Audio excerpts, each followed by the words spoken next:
So 2013, I'm a part of an outdoor fitness program. I've been doing it for a couple of years at this point. We're running through the parks. We're hanging out with sometimes 100 plus people in the morning or in the afternoon, but typically 5:45 a.m. around Richmond. And this fitness program has been going on since 1998, and there have been thousands of people in this fitness program. And at the time, somewhere around 2013, there had been roughly 50 people chosen by the Navy SEAL that runs the company to be fitness instructors.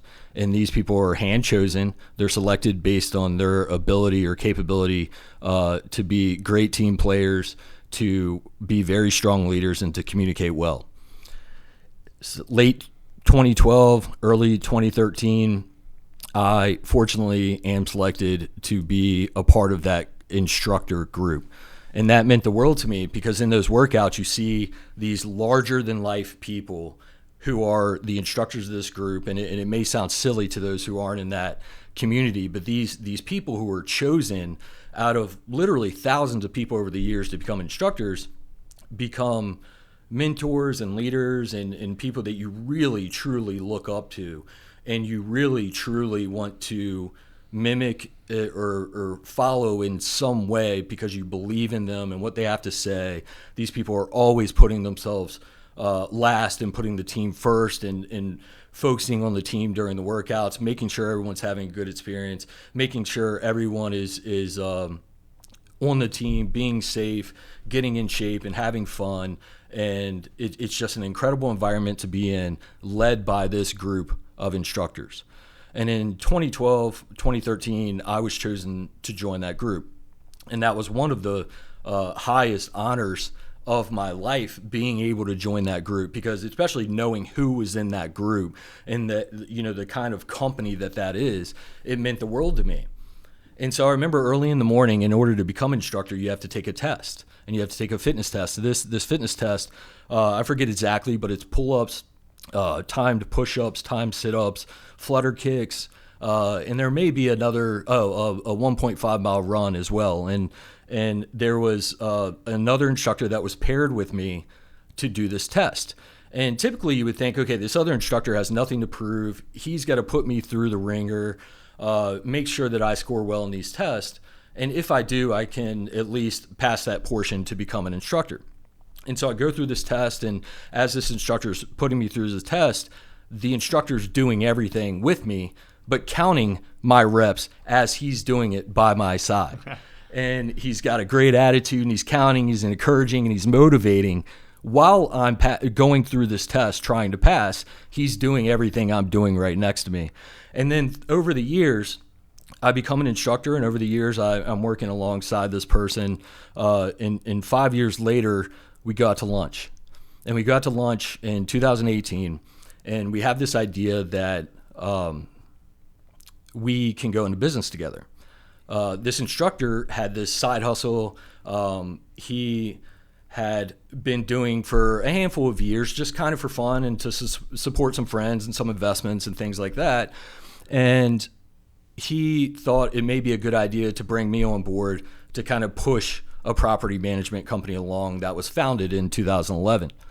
Now, I knew nothing about property management, and all I knew was that this person was incredibly respected, had an awesome network. No one that I knew had ever said a bad thing about him.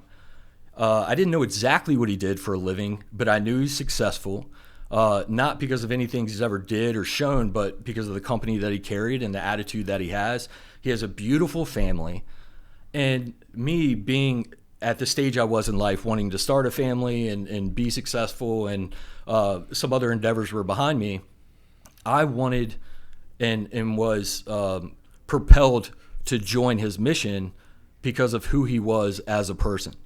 And I am very lucky that I now have him as the first guest, the first person that I'm interviewing on the Virginia Investor Podcast.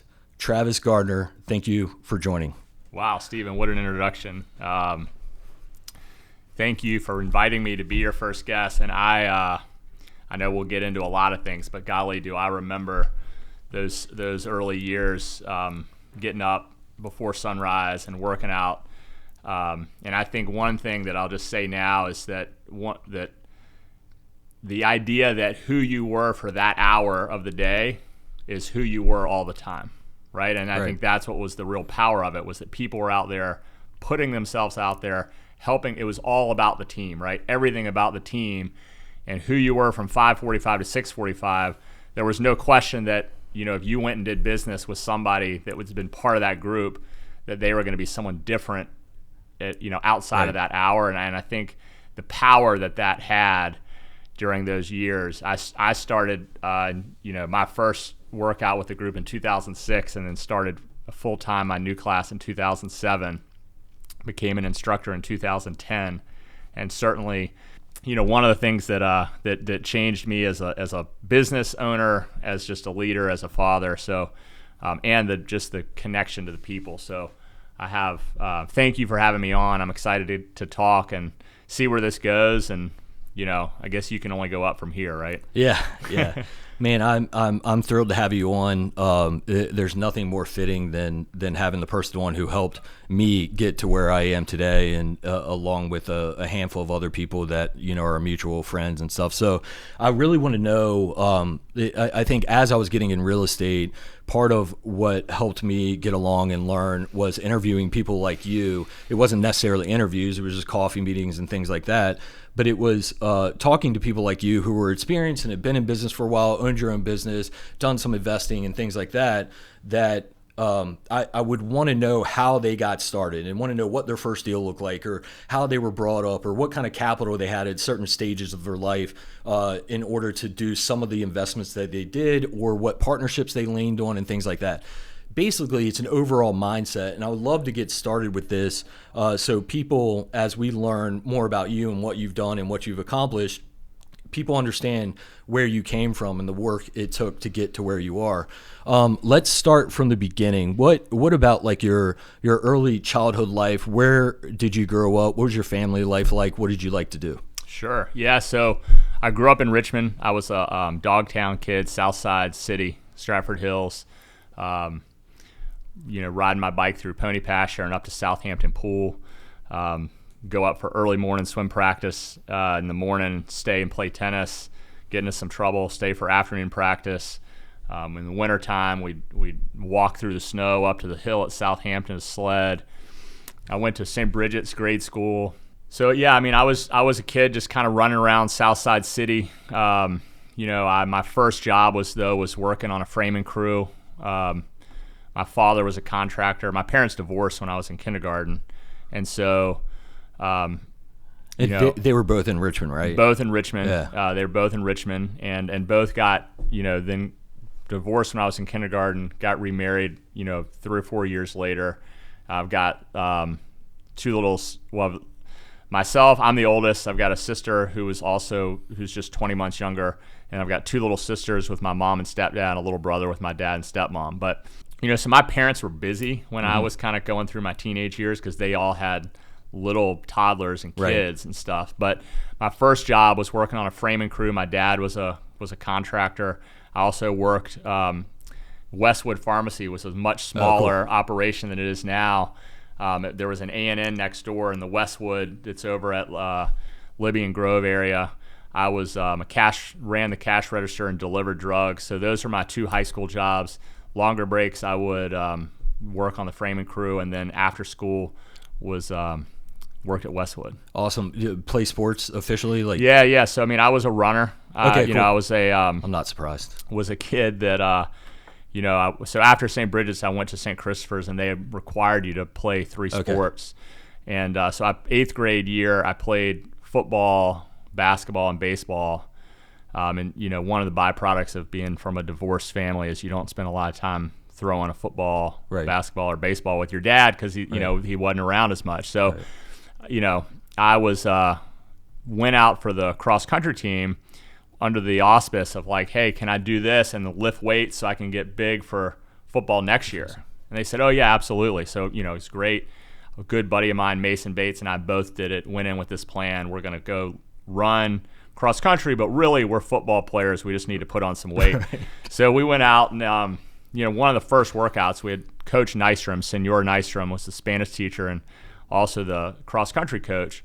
He believed in just massive distance. I mean, I think if we could have competed, we competed in 5Ks.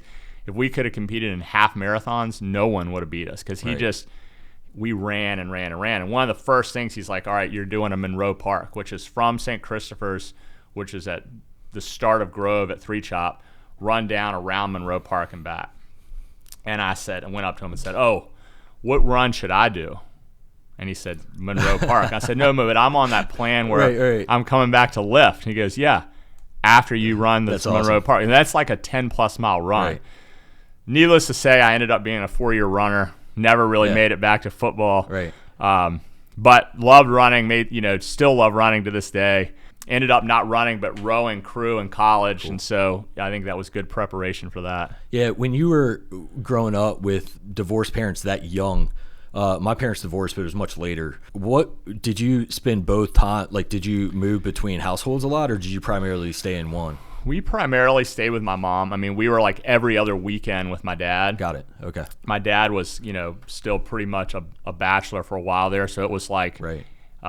We'd go over there, we'd have M&Ms for dinner, and then and then M&Ms again for breakfast. Right. And then come back home to, to my mom's. But yeah, so we were like, what I guess that's, 11 days with my mom and then two days with my dad kind of thing. What'd your mom do for a living? So she was a teacher. Okay. She was a teacher, taught kindergarten, and then eventually she kind of stayed home with, she had more kids, met my stepdad, who's been a huge influence on my life as well. Cool. And so they got remarried when I was about 9, or she got remarried. He didn't have any kids from a previous marriage, and then they had, 2 more kids, awesome. my little sister. So, stayed certainly connected with my dad, and my dad was a big role model for me, but not we started out as when we were young, we'd spend every other weekend, and then once we got kind of old enough, luckily for us, that we could ride bikes between their houses, and then we typically would just ride back home to my mom's house because it was easier and closer and familiar. Yeah, so then through high school, so your dad was a contractor, your mom was a teacher. You spent some time in different households, but mostly with your mom. Played some sports growing up, which sounds like that was a great experience for you, and having that coach that kind of forced you to go on that run is awesome. I worry that nowadays, and I have no idea if this is true or not, but I worry for my own kids if the kid can just be like, hey, I don't want to run that mile, and they're going to be like, okay, we have this alternative for you, where I'd rather a teacher say, no, that's what we're doing today. Yeah. You know what I mean? So it's kind of good. Was there any impact that you think that was significant on your early childhood that really made you who you are today? I mean, we're talking from maybe high school, anything significant in high school or earlier that really shifted or impacted your life. Yeah, absolutely. I mean, I think even though I wasn't spending a lot of time with my dad's, words were really important to me. I remember he would always say, what is the value of your integrity? What's the price of your integrity? So if you're walking somewhere, you see a piece of gum on a table, hey, do you have permission to have that piece of gum? You might assume, but I always had that in my head, like, what is is that piece of gum worth my integrity? And I really had this feeling like, all it takes is that one piece of gum, right, and I've lost it, right? Like it was binary. Yeah. So I think that was a big influence on me. And then my grandfather, my mom's father, Frank Wyatt, he just passed away a year and a half ago. It was a year ago in February at 96. And he was a serial entrepreneur before that was a word. That word wasn't in the lexicon. But, going back, he was was in World War II and in Japan, but then, coming back, he worked in the tavern. His parents ran the Stratford Grill and the River Road Tavern. He came back, he bought an Esso station, so he, pre-Exxon, and then acquired another station. The way he told the story, the oil company started squeezing his margins, and he got a call that from his father-in-law, who was also an entrepreneur, ran a little grocery and deli in Haynesville, Virginia. Mm-hmm. And he got a call from his father-in-law who'd been in Tappahannock and said, hey, I'm in the Ford dealership. The old man who runs the Ford dealership just is in the hospital. It sounds like he's not going to make it. You might want to come talk to the widow. My grandfather drove up there and bought the Ford dealership and spent 3 years commuting back and forth to Tappahannock. My grandmother didn't want to move, but he then sold the Ford dealership, came back and started a West Hampton Realty, doing some realty work. And then from there, he bought the Petersburg Motel on Jeff Davis Highway and ran a motel business. He got a great story where the formal cashmere coat that he had till he died, and at 96 years old, he had sent a taxi. He needed a coat and he didn't have one, and he sent a taxi up to Miller and Rhodes, called up there from the motel, found out if they had a coat, literally just sent a taxi driver before there was Uber or anything, picked up the coat, sent the guy with some money, he brought it back. That was still the coat that he wore 50 years later. That's incredible. And then he went from doing that to becoming a home builder. He built houses for a while. He went from that to running a cattle farm. And then in his retirement, he started buying industrial property.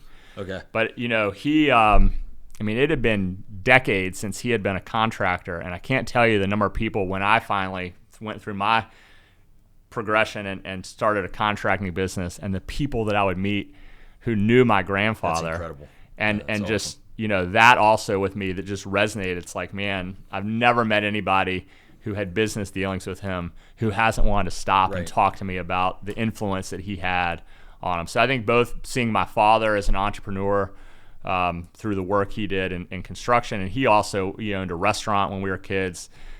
He wrote a book on buying houses. He taught seminars, and he was a contractor. And then just my grandfather and all the different careers that he had. That's incredible, and that's awesome because as you talk about them, I can see what you're passionate about and some of the words that you bring out, like integrity and things like that.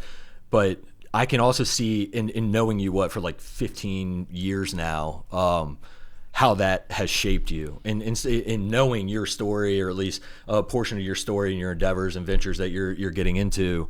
That's pretty incredible. So that's cool that you've had those role models in your life to look after, or to kind of not follow by any means, because you had to work for it. Like you had to work for what you earned, and I respect that a lot. But you had some great role models in your life that did business very well and that believed in integrity. And I can absolutely see that in you, which is awesome. This is awesome to hear. Let's talk about your college years. So you're through high school. You go to college. How did you choose what college you went to, and what was your experience there? So I was my stepfather, John Seversky, was on the faculty at the VCU Dental School for decades. Longtime VCU basketball fan, season ticket holder, go Rams, and he was on a speaking tour, and he would go do these talks around the country at dental conferences, and so people kind of knew him. And he went on a talk, and he came back from the talk, and he said, "Travis, I think you ought to apply to Dartmouth." Interesting. Never had heard of Dartmouth. Didn't think a whole lot about it. And I said, okay, sure. Back then you had to actually, request the application. Right. They would mail you the application. So I got it. My good friend Mason Bates, he had a typewriter and word processor. We didn't have either of those in my house. So I went to his house the night before the application was due, ran the application through the typewriter, filled out all my information, all the short essays, I just typed them in. He was asleep in the other room. For the longer essays, I'd write see attached, and I'd go over to his word processor. So I turned the application in, and 3 or 4 months later, I got in. And so, they had an admitted students day. The admitted students day happened to be the same weekend that my aunt was getting married, so I couldn't go. And I called up to Dartmouth and said, the admissions office, hey, is there another admitted students day, or is it just this one? They said, no, that's it, just the one. Well, this was back in 1994, 1990, I guess not spring of 1995. And we had these MCI World calling cards, so nobody today could remember, but long distance calls were a big deal. Right. You couldn't just pick up the phone. It was seemed like the world would collapse if you just picked up your house phone and made a long distance call. So you'd buy these prepaid cards for 2 cents a minute, And so you'd dial an 800 number, and then you'd punch in a 15-digit code, and then you'd dial your number. So I'd done that to call the admissions office, and it was 603-646 something, 3000, you know? So I just started dialing that, took that calling card and started punching all those numbers and dialing random numbers. 603-646-1234, 603-646-5678, until a girl answered, and she said, hello. I said, hi, are you a Dartmouth student? She said, yeah. I said, oh, this is great, because I just got into Dartmouth, and I was hoping I could come stay with you. Like, do you have a futon I could sleep on? And she goes, yeah, I guess so. So I was like, great. So I booked a train ticket. I went to my parents. I was like, hey, there's another admitted students weekend. It's this weekend. I got myself a ticket up.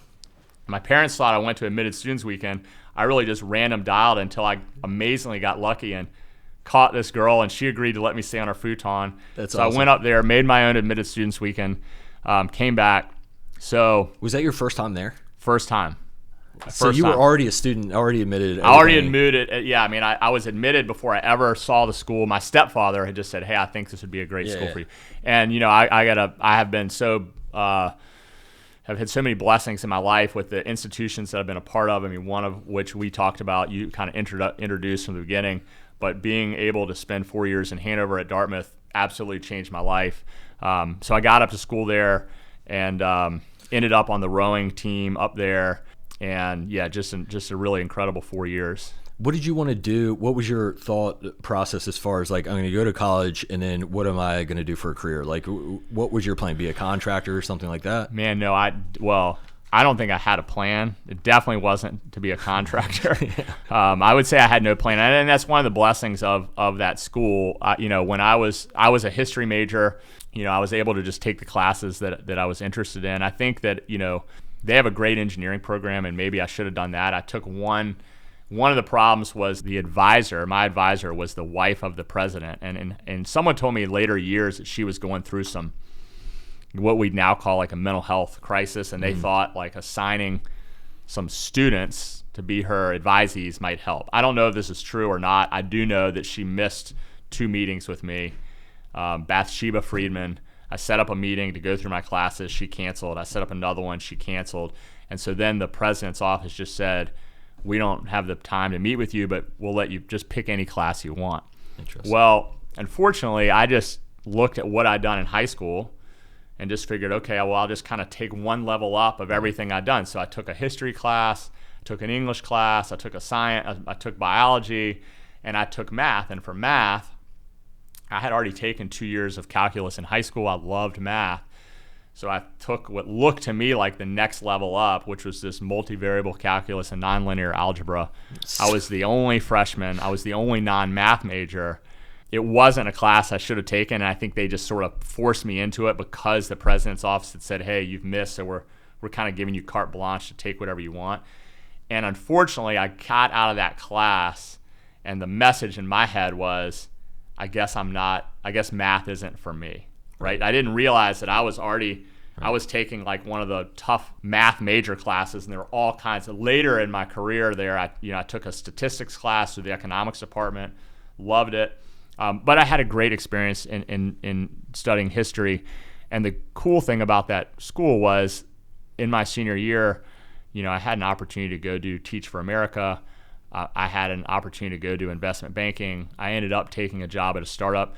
A lot of companies come up and there are opportunities there. And the nice thing is, unlike if you go to a school that has a business school, you know, you can be a religion major and go work in investment banking or for a consulting firm.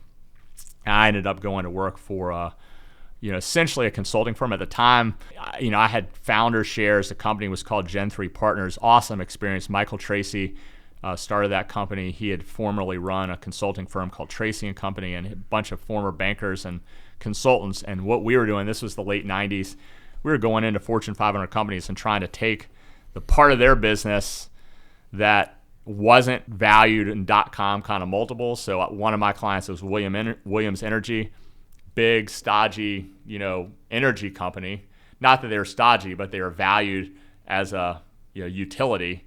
And we were looking at them going, okay, hey, you've got this portion of your business that runs fiber and carries the live NFL feeds. You've carried every Super Bowl. How do we take that business, repackage it, and spin it out so it trades at some crazy multiple? Right. Awesome 2 years experience there.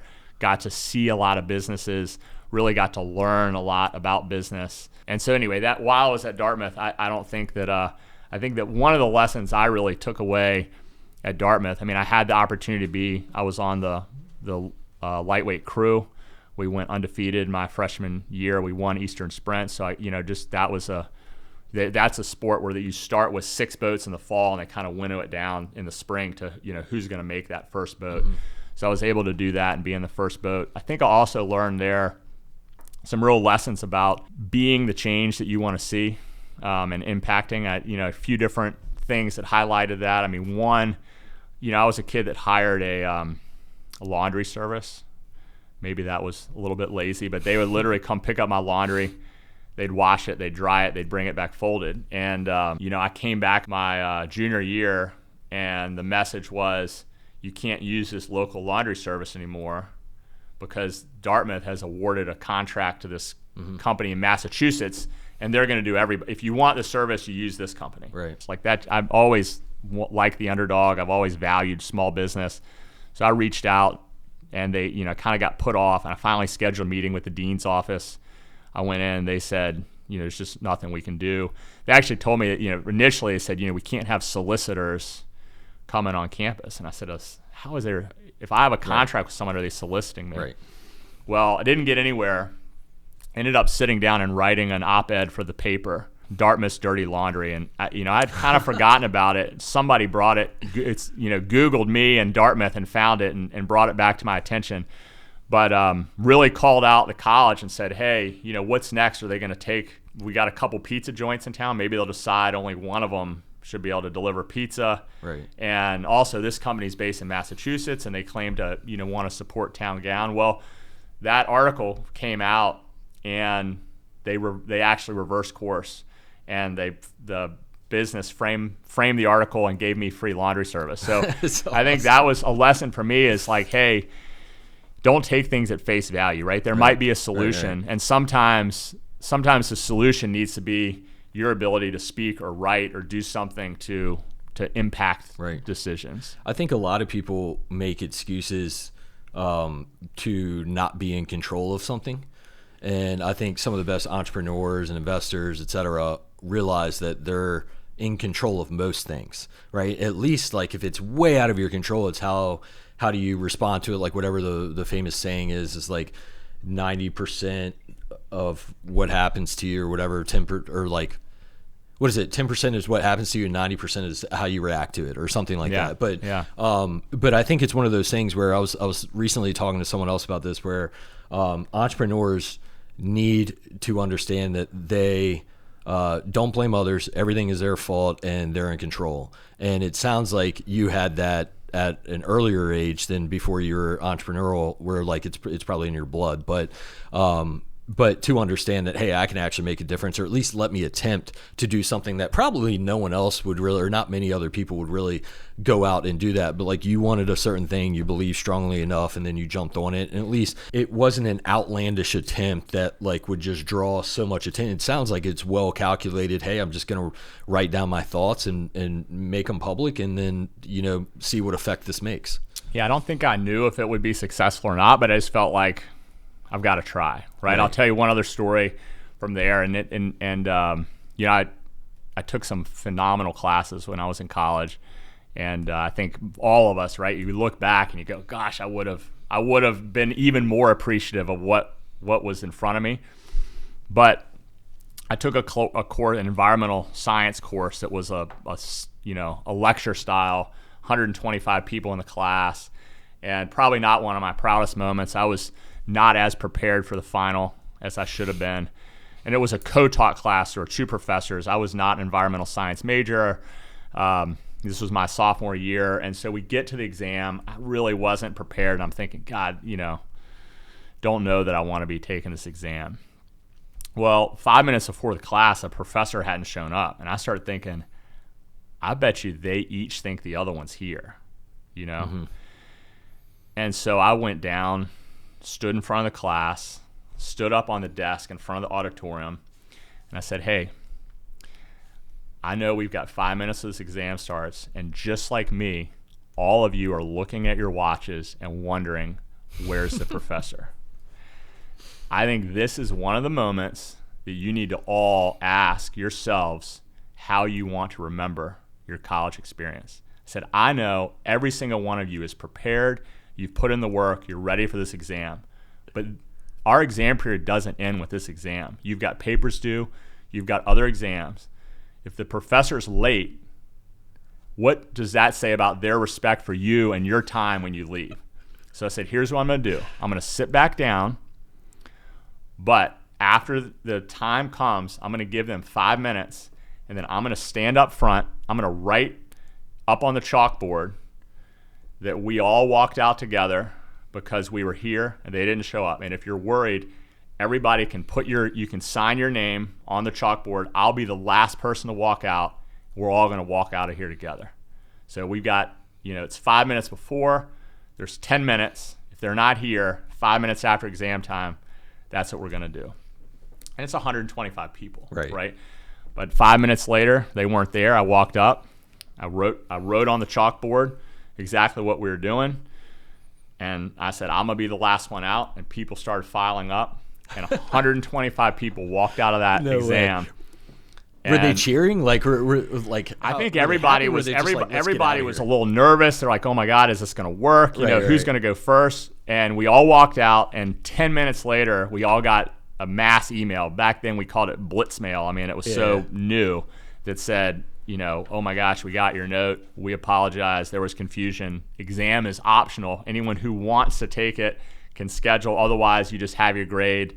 And you can the class is over. So that's awesome. Again, it was that's a small story, but it's like, all right, sometimes you gotta make your own reality, right? That's awesome. That's incredible. Now, I see you since I've known you, you make moves. You take charge, you make moves, and it's not in any kind of bull in a china shop way. You're very calculated. It always needs to be at the benefit of other people, which is one thing that I really appreciate.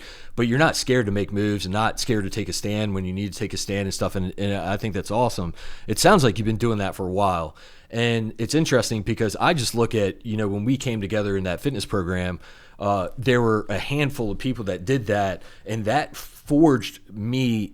That program forged me so much that I just assumed that it forged a lot of other people, and it probably did to some extent, but you were getting after it as a leader kind of sooner than that. When you got out of Dartmouth, or when you graduated Dartmouth, you mentioned some aspect of investment banking.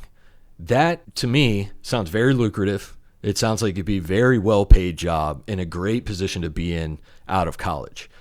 But then seeing you now, what is to be a really successful general contracting firm, it really blows my mind that you were out of college into some investment banking capacity and then turned to general contractor. Can you talk me how did you get into the investment banking world? What was that like? What was that experience like? And then what kind of steered you away from that? Sure, absolutely. Yeah, I'll do a quick run through. So, my first job out of college was more consulting than banking. It was a lot of former consultants and bankers. I was an analyst working for companies like Williams, Revlon. I did that for 2 years. I followed then my now wife, then girlfriend, to Louisville, Kentucky. I worked for a startup called ServiceNet Solutions, and I'll give a shout out to Lansden Robbins, who hired me, was the CEO, an incredible entrepreneur, and someone who really took an interest in me, called me kind of a grasshopper. He had some mentees, and we would meet. He would assign us books to read The Art of War by Sun Tzu. He would assign us, Harvard Business School articles on Bill Parcells and the art of leadership. And we would sit down and talk about leadership. But I did that for 2 years. Then I went back to, we moved back to Charlottesville. I went to UVA, to the Darden Business School. Again, incredible experience. The summer between my first and second year at Darden, I did do investment banking. So that's where I went and worked for Bank of America and their real estate investment banking group. And then coming out of Darden, I was looking at some different finance opportunities. I had an offer to go back and do investment banking. Ended up going to work for a big public home builder. And again, just looking at kind of something that has been important to me throughout my life, and I know is important to you, is just try to add value to the situation without really expecting anything in return. And that public home building company had reached out to me, asked me to set up a recruiting event for them. So I coordinated, we rented space at the Boar's Head, I helped set it up, I advertised it, made sure we got people there. This was, 2003, early 2004, and they were bringing in a lot of former BCG, Bain, McKinsey consultants to try to be more strategic about land acquisition and product. And so, the people that were interviewing us were former partners at these consulting firms, and they reached out to me and said, hey, we've really enjoyed getting to know you. We'd like for you to interview for the job. And I said, guys, I don't think this is my thing, but I really have liked getting to know you. Thank you so much. Well, I stayed in touch. They offered me a job in Tampa, and I turned it down. And I was looking at an opportunity in DC that was for an investment fund. And at the time we found out, my wife, Kate, found out we were pregnant with twins. And this home building company came back to me and said, what if we created a job for you in Richmond, Virginia, which is where I'm from? And I said, guys, I don't know. And then they put the offer in front of me. I was like, wow, these home builders in late 2004 had some money. So anyway, I accepted that offer. I told myself that was going to be a learning opportunity. I got to Richmond. Ended up working for a guy named Ken Baylog, who I'll also shout out. An unbelievable boss, right? Just one of these guys I would have followed into battle, just no questions asked. Absolutely loved every minute I worked for him. And I went in as the assistant land acquisition manager, ended up becoming our what they called strategic marketing manager. So really looking at data and what product and what mix of product and where should we be buying and what type of stuff should we be building. Really interesting stuff. Ken then got promoted from Richmond to go run the division of Myrtle Beach. So Richmond was selling 300 houses a year or units a year. Myrtle was selling between 12 and 1,300. So bigger opportunity.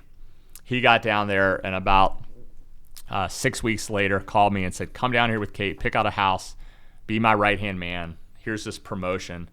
It was really, for me, it would have been life-changing kind of money. Right. It was a multiple of what I was making in Richmond. Right. And I think that was the point. One of my mentors in Richmond since business school, a guy named Bill Stroka, who I met when I was at Darden, I reached out to Bill.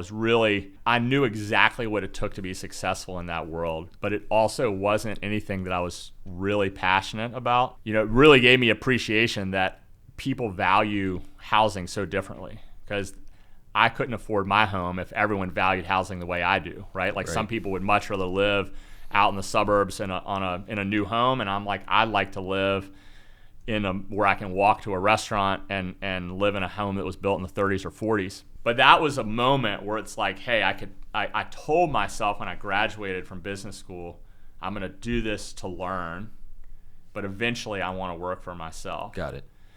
As I predicted, that guy, Ken, went from being the head of Myrtle to the EV, and he said, come down here and kind of, as I move up, if you keep doing what I think you can, I'll pull you with me. Right. Really hard decision, but he went from being the head of Myrtle to the EVP of the East Coast. So then when Pulte bought that company, the only EVP that went over, and then went on to start his own business, and that was probably the last time we connected. At that point, I was a couple years into running Gardner Construction, and said, hey, come move to Atlanta and kind of run this with me. And, I said, hey, I've got my office is right next to my kids' elementary school. I coach the basketball team. I work a lot, but I also really have good balance with this outdoor fitness, which is a lot of parts of my life. And for me, the move from turning that opportunity down to starting my own business, that wasn't as straightforward as, those were tough years. So I went, not tough, they were great years, but making the move, to me, that's maybe the hardest thing. I went from doing that, then I went and worked for Dan Schmidt at H.H. Hunt, incredible company. George Moore, who's just an unbelievable leader, was diagnosed with terminal cancer. I came in as the vice president of development. I was really young, an incredible team, but I was really great at some things, but wasn't confident enough probably to know the things, to be confident enough that, hey, I'm good here and I need help somewhere else. Well, George made a miraculous recovery. we kind of were co-leads. I mean, I had the incredible opportunity to learn under Dan, under George, the other people at H.H. Hunt, just a really top-notch organization. But ultimately, George was kind of back. I left there and went and worked for Scott and Lilo Ucrop and for 3 North Shared Services, a company called their development arm. Jay Hugo was the principal at 3 North, and Scott and Lilo, the 3 of them were kind of the partners in that. I went and worked with them working on real estate development, and they had a design build firm called Gray Street Home Additions. And then 2008 happened. They weren't as interested. They just didn't have as much capacity to go do real estate deals. Right. I was helping them on the Gray Street side.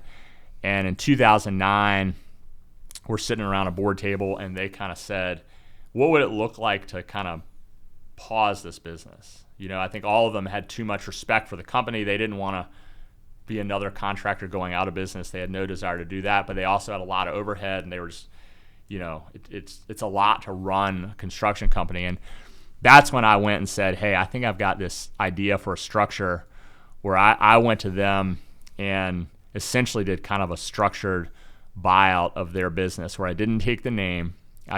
Gardner Construction became a super sub, essentially, right, where they were already under contract to perform certain work.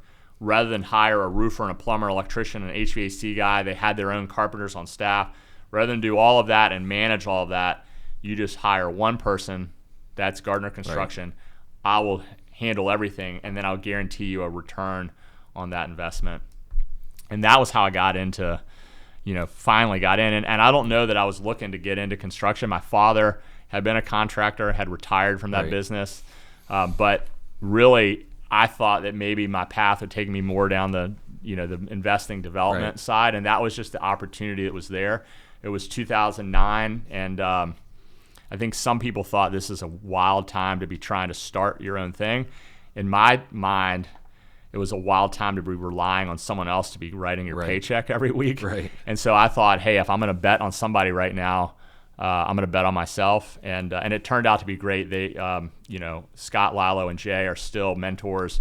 They were fantastic through that whole transition and really, started with performing the work that they were under contract, but then they transitioned and really focused on the architecture, which they already had an absolutely fantastic architecture firm, and they were kind of doing the Gray Street as another business.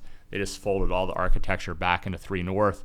They kept doing that, and then for their future stuff, just presented me as one of the options. Awesome. For that work. And so that was 2009, 2010, and so I've been doing Gardner Construction now for 15 years. So that's a crazy ride, because you must have gotten incredible experience at those different firms and corporations, even startup. So you have all that experience. You're getting all kinds of leadership, mentorship from these people that you're working with. And it's kind of, with your grandfather, your father, and all these people that you were in front of, you're surrounded by incredible people, it sounds like, doing some really high level stuff. And then you decide, hey, look, all right, naturally you're an entrepreneur. You're going to do your own thing. You've been to Darden Business School. Shout out to Bill Soroka, who is an absolute legend. So at this point, when you start Gardner, you have a wife, Kate. Yeah. Awesome, incredible lady. You have twins at this point, right? That's right. And then do you have any, not that these are on the same level, so it's weird to ask together, but do you have any investments, like any real estate? Have you jumped in any real estate investments at this point? Yeah, so I had twins and a third daughter. I had all 3 girls at that point. I had a few rental houses. The first rental house I bought was in 2003. And I also bought the house that I lived in while I was at Darden. So I lived in a house. It was wall-to-wall carpet, a little ranch. I ripped out all the carpet, put tile in nights and weekends.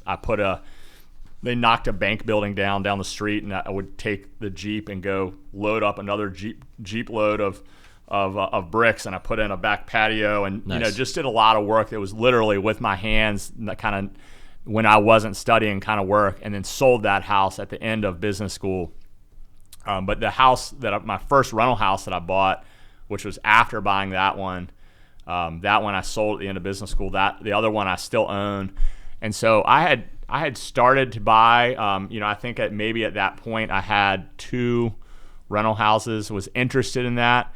But really, once I got into the construction business, what I found was that when you're about to make the move from getting a W-2 paycheck to doing something entrepreneurial, for me and what I talk to other people, the biggest thing I focused on and I stressed about was losing that paycheck, right? I've got 3 kids at home. Right. I've got a mortgage.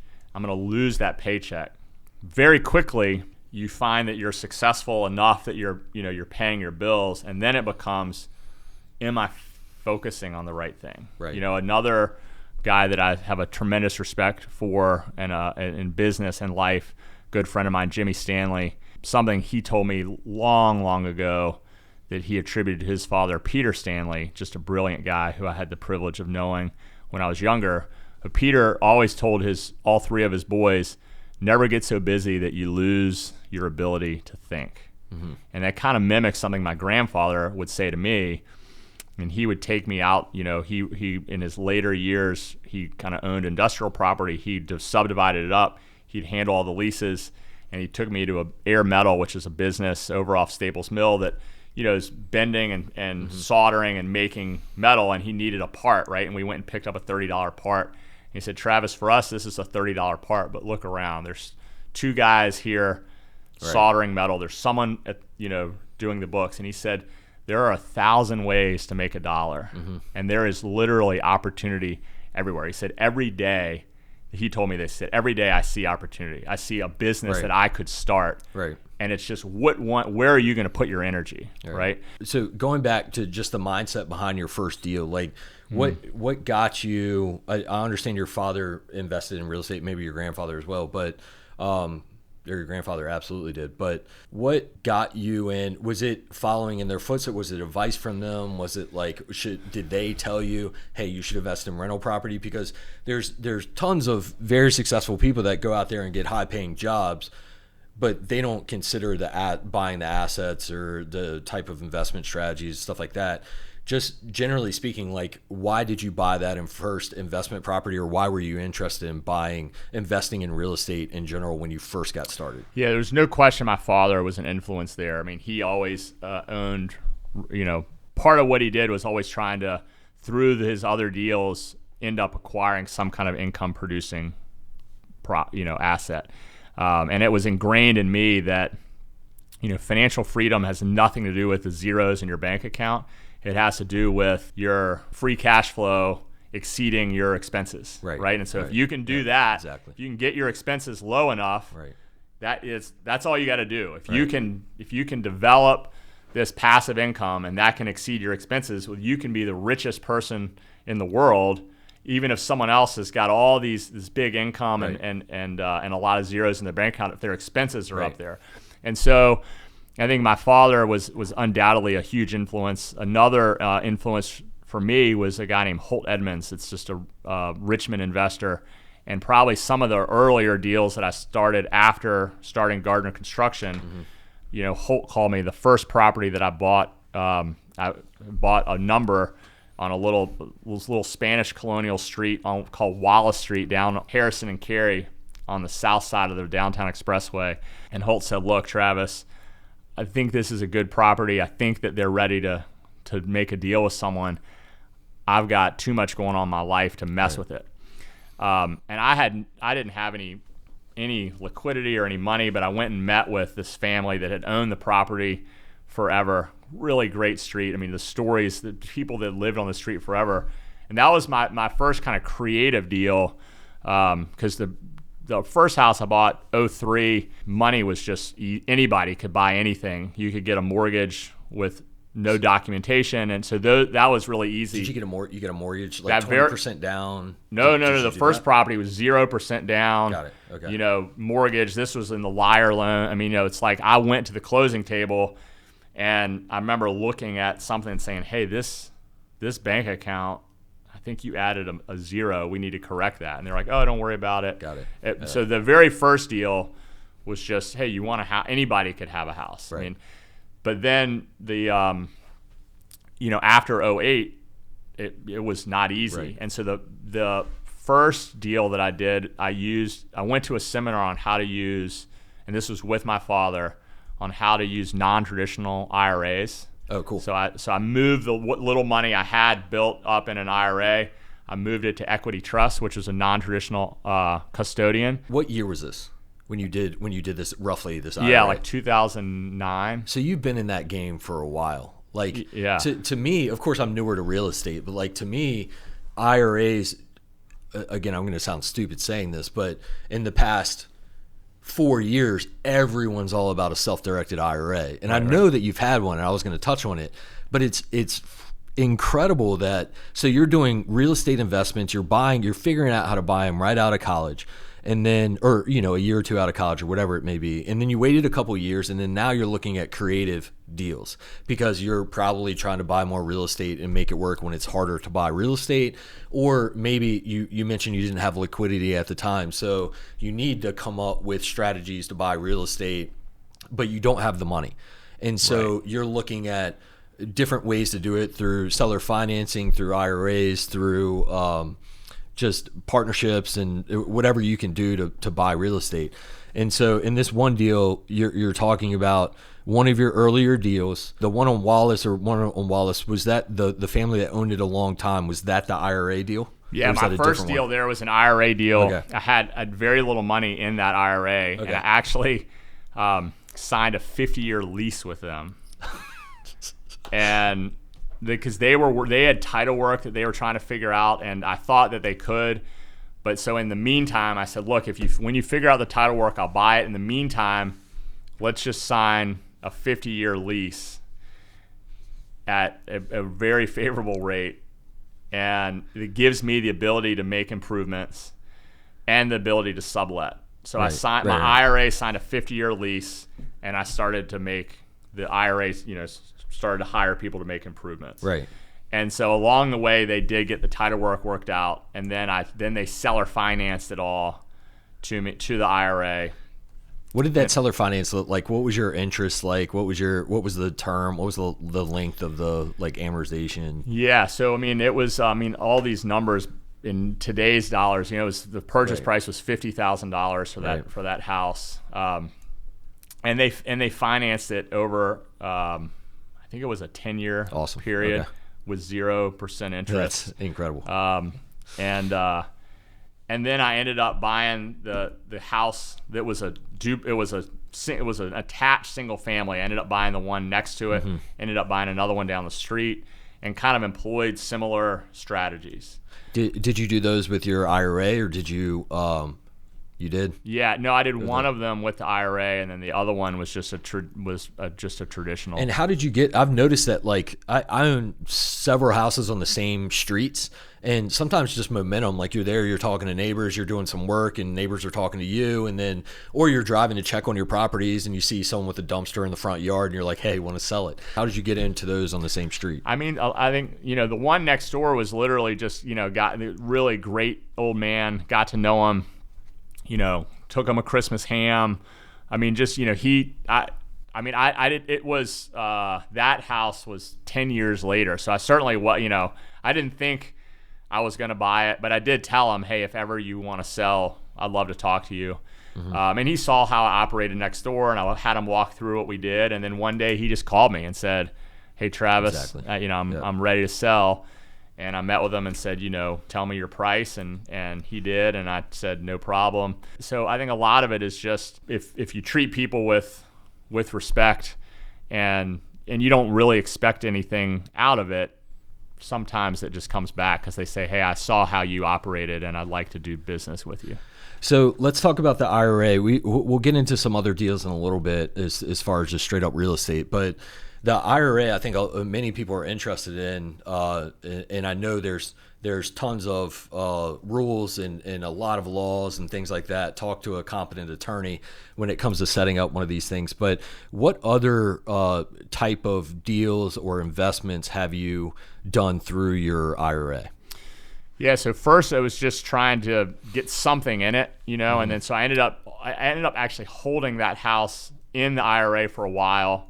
Got it paid off, so I owned that house debt free with inside of the IRA, and then sold the house, which then was a pretty big infusion of cash into the IRA. From there, I have done a number of lent money on flips. So I have, I'm not a great flipper because, everything we do, we tend to do it at a level that's, like I'm going to own it forever and my kids are going to live in it. I mean, that's just my philosophy on my rental property, is to over improve them and make it something I'd want to own for a really long time.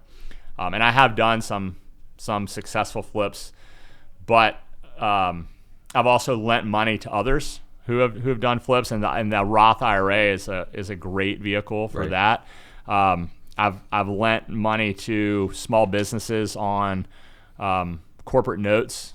Just businesses that have had. I just lent money to a business that was waiting on ERC credit money to come in, and they just had some cash flow constraints. And I know the business. I believe in the business, and it's like, hey, I can give them a couple $100,000 at a pretty strong return. And then the flips that I've done have tended to be ones, because I'm also in the business, where I'm take a more active mentoring role. Right. It's one that I know that if it doesn't work out, I feel comfortable with taking the asset back, but also one where my participation has been, there is a interest rate premium, but then also there's a participation component. And then the big things about the Roth, using a non-traditional IRA, you need to be really careful that you're not self-dealing. So that also makes it harder to do your own. Right. It's a lot more straightforward to lend money on a flip than it is to do your own. Right. Now, when I did my own,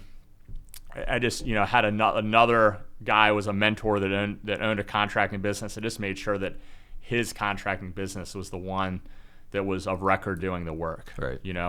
But it is trickier unless you have enough cash that you can just go buy a property and hire a management company to take care of it. It can become. You just need to be careful not to violate those self-dealing rules. But I have done, I've done loans. I've invested in flips. I have invested in corporate debt. That's awesome. And so these investments are, the returns you get are tax-free. That's right. On these. So which is just insane, because I think early on, it might have been 2019, 2020, we did a flip together, which went longer than expected, but we had appreciation on our side, and so the value of the house was just skyrocketing as we were waiting for the contractor to finish. And I think you did that in your IRA too, which at the time I didn't really understand what you were doing. I was like, all right, what is this weird kind of like check process we have to go through?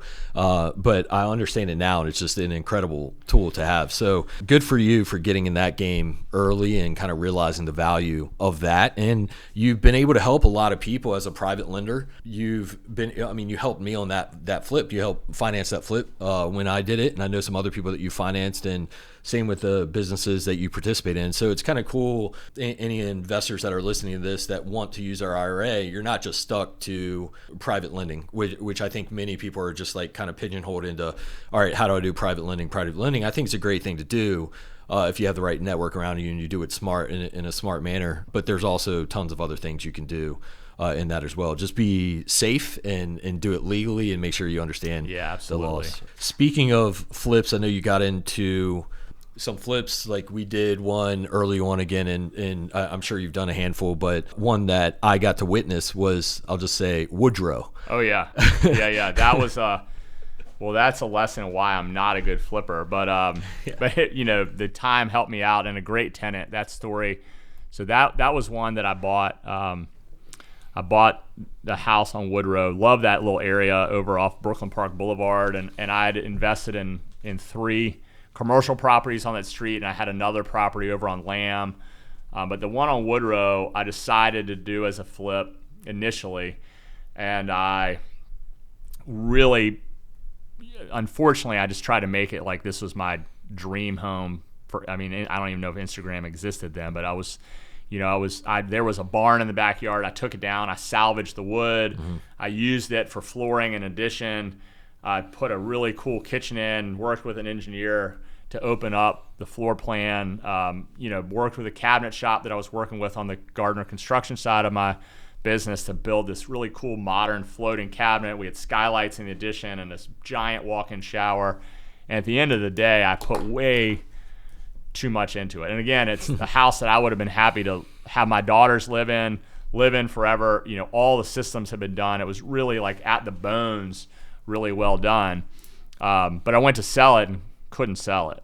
I was trying to get what would have been and couldn't sell it. I think it was 2018. So I ended up bringing a tenant in, young woman, just gotten to be a good friend. She was a single woman, worked at Capital One, really smart, and she took care of that house like it was her own. She planted a garden in the front. She planned to live there forever. Like kind of 21, 22, prices are going up. I actually went to her and said, hey, maybe we should consider, like, if you ever thought about moving, I think we could get a lot. Maybe I could help you out. And she's like, I just want to live here forever. Now, one other part of my philosophy has been, if she's there, I treat it like it's her house. Right. I've got a 3 to 3.5% kind of escalator, and I charge that. But there's no, when rents ramped up, I didn't reset rents. And I said, hey, if you want to stay, you can stay. It's your, this really is your place. Well, then 2023 hits, and she gets engaged, and she calls me and said, Travis, I'm going to move. I was like, oh my gosh, I think I thought we'd missed the boat. We hadn't. Interest rates are going up. And so in 2018, I tried to sell that house for $320,000 and couldn't sell it. In 2023, I listed it for $420,000 and sold it for $505,000, I think. and didn't even do a touch-up paint. I mean, she lived so nicely. Her furniture was the staging. Right. It was like they just showed up. I mean, someone bought it. I waited to list it till she said it was the perfect time. I ended up writing her a check, after the closing as just a thank you gift and a wedding present, and saying, hey, this whole thing worked out for both of us. She's still a good friend. That one, a smarter person might have bought that and just flipped it back in 2018 and made money on it. I got bailed out with the value of time and a really great tenant, and so no regrets. And I would add that the reason you couldn't sell it is because you over renovated it for the neighborhood at the time. That's right. It wasn't like it was a poorly done house. I mean, everything you described, it was gorgeous. It was beautiful. But the materials, I remember, I'm going to butcher this, but you put like some copper. It was like a copper shower pan or something. It was something that was installed where you were like, what? And the guys were like, hey, this is the Gardner way. This is what we do. We're not going to do anything different. We were like, all right. Yeah. I mean, I think that was part of the challenge, right? Was so my contracting business is a very culture first organization. We've built a team around executing for clients who really value craftsmanship, process, and transparency. And our employees and my colleagues in that business are craftsmen. They are people that care about the finest details. We want to get it exactly right, and that business is really structured for that. And we are very fortunate to have incredible clients who refer us, incredible architects and designers who refer us, and we, that's just something that we do really well. When you try to take that operation and go start working on a flip, so the houses that I've flipped, I'm good friends with everyone that's ever bought them. They long years later, they call me and tell me how much they didn't even realize some of the details we've done and what they appreciate. But all that stuff costs a lot of money. But yeah, I mean, I think when I realized it was when we were getting ready to try to sell it, and I brought my wife through it and realized that the bathroom in that house was so much nicer than the bathroom in our own house. And I'm sure she was like, man, I would kill for a bathroom like this. And I'm thinking, oh my gosh, I might have missed the mark. Like it's not the, I probably could have put the bathroom that's in our house in that house. Right. And for the market, it still would have been overbuilt. Right.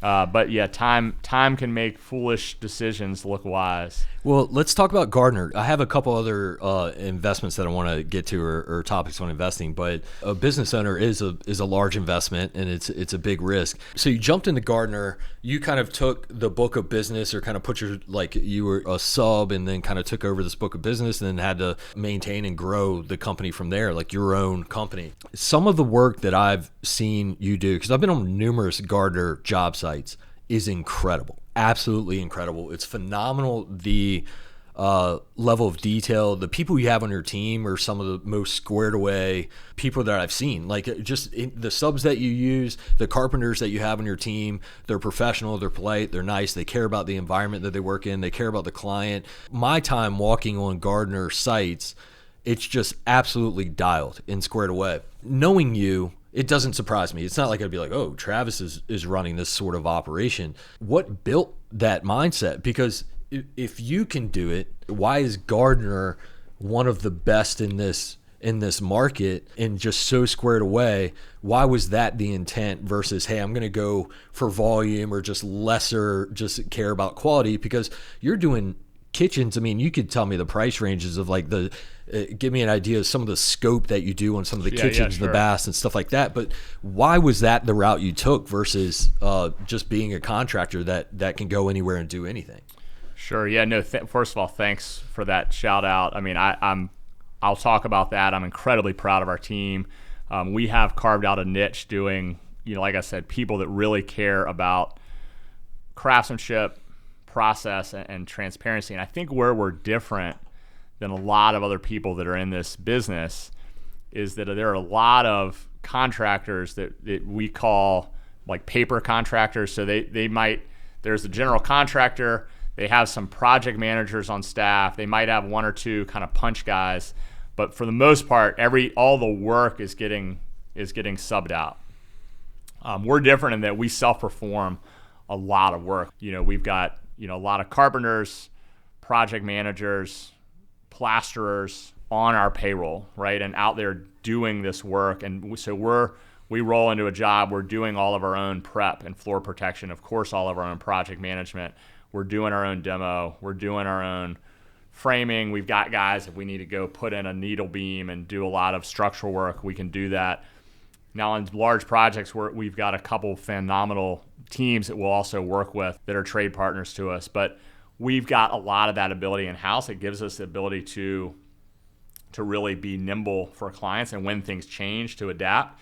I think that where that is a real advantage for us is that we're such a culture-first organization. So we really believe in doing what's right for the clients. We talk to our guys about, whether or not we make money today is not as important as whether or not we do right for the client. Over the long term, obviously, we got to figure out how to do both, right? We can't lose money every day. But all of our team, all the way down to the intern that's working for this summer, are empowered to make decisions that will cost the company money to better the client experience.